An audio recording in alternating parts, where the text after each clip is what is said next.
បាទសួស្តីអ្នកទាំងអស់គ្នាបាទនេះគឺជាឈុតទុកតម្លៃក្រោម100ហើយល្បឿនរបស់ទុកនេះគឺ55បូកអាចដល់60គីឡូម៉ែត្រក្នុង1ម៉ោងបាទរបស់ក្រុមហ៊ុន WL Toy ហើយមួយឈុតរបស់វាគឺមានប៉ុណ្ណឹងឯង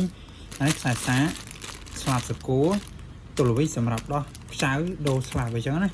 បាទហើយនេះជើងត្រូអត់បានដកចេញមកទេទុកនៅនឹងឯងហើយនេះគឺ remote របស់វាចកូតឆ្វេងស្ដាំបាទអានេះសេរីចកូត trim ចកូតបាទ speedចឹងមើលទៅសាមញ្ញទេចកូតរបស់វាបាទប្រដាប់បជាបាទ gear របស់វា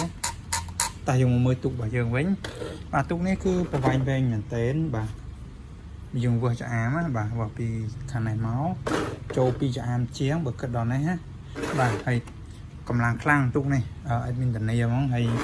ចំណុចពិសេសរបស់ទូកនេះទី1បើសិនជាលេងកឡាប់យើងអាចធ្វើឲ្យវាផ្ងាឡើងវិញបានអត់ភ័យបារម្ភទេហើយ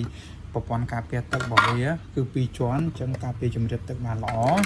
ហើយប្រើប្រាស់ប្រភេទពួកម៉ូទ័រខ្សែ3គេហៅថាម៉ូទ័រប្រាស់ស្លេះណាបាទថ្ម 11.1 វ៉ុលអញ្ចឹងកម្លាំងខ្លាំងហើយអានេះប្រព័ន្ធទឹកស្អំ EAC វាដើម្បីតិចបាទអញ្ចឹងគ្រឹះក្នុងរបស់វាមែនតើបាទនេះទៅយកទឹកវាតោះកុំខាត់ពេលយូរយើងដោតថ្មវាបាទអ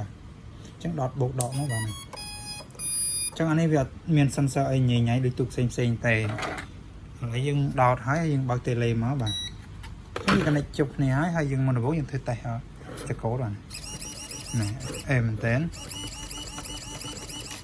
ចកូតរបស់វាបាទដំណើរការហើយឥឡូវយើងមកតេស្ត speed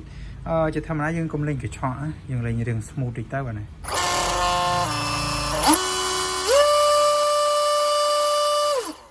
បាទអញ្ចឹងមានន័យថាពេលយើងវិជាទុកគឺវិជាឲ្យ smooth អញ្ចឹងទៅ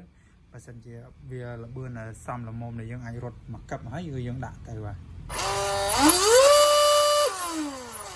ហើយក្រោយចំពោះការតក្រោយគឺយឺតជាងទៅមុខបាទជាធម្មតាទូកគេធ្វើមកបែបហ្នឹងឯងបាទចាំល្បឿន50គីឡូម៉ែត្រជាងចូល60គីឡូម៉ែត្រក្នុង1ម៉ោងគឺលឿនមែនតើបាទហើយតម្លៃធូរមែនតើទូកនេះបាទរបស់ក្រុមហ៊ុន WL Toy ចាស់អារម្មណ៍អាចតំណងបានតាមលេខក៏ដូចជាឆាតចូល page ផ្ទាល់បាទអរគុណ